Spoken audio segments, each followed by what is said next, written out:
Rasulullah juga pernah menyampaikan, innallaha wa malaikatahu wa ahlus samawati sab'i wa ahlul ardi sab'i la yusalluna ala muallimil ilmi hatta namla fi hujriha wa hatta al-hawqi fil bahri la yusalluna ala muallimil ilmi.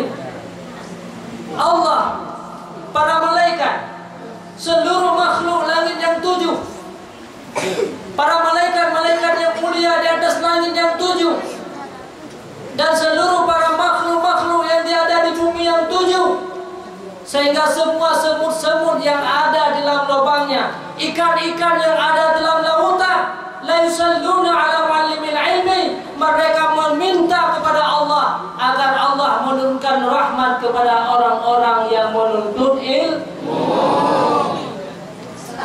Walaupun hari ini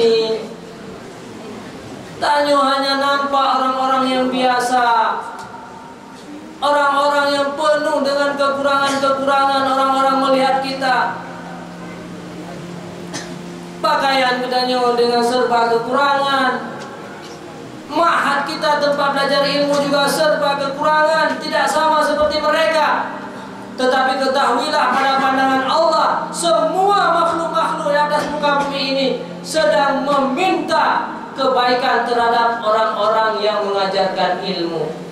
Makanya anak-anakku sekalian, benar cita-cita kalian yang tinggi untuk menjadi ahli-ahli ilmu, untuk menjadi ulama. Karena Allah berfirman, innama yakhsyallah min ibadihi ulama.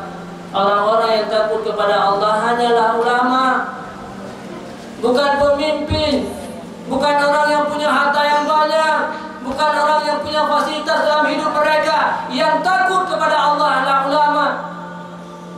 Setelah kita takut kepada Allah, Allah berfirman, wa amma man khafa maqama rabbih wa nahan nafsa 'anil hawa fa innal jannata hiyal ma'wa. Orang yang takut kepada Allah dan menahan segala keinginannya, maka Allah akan memberikan hadiah yang paling besar. Apa itu hadiahnya?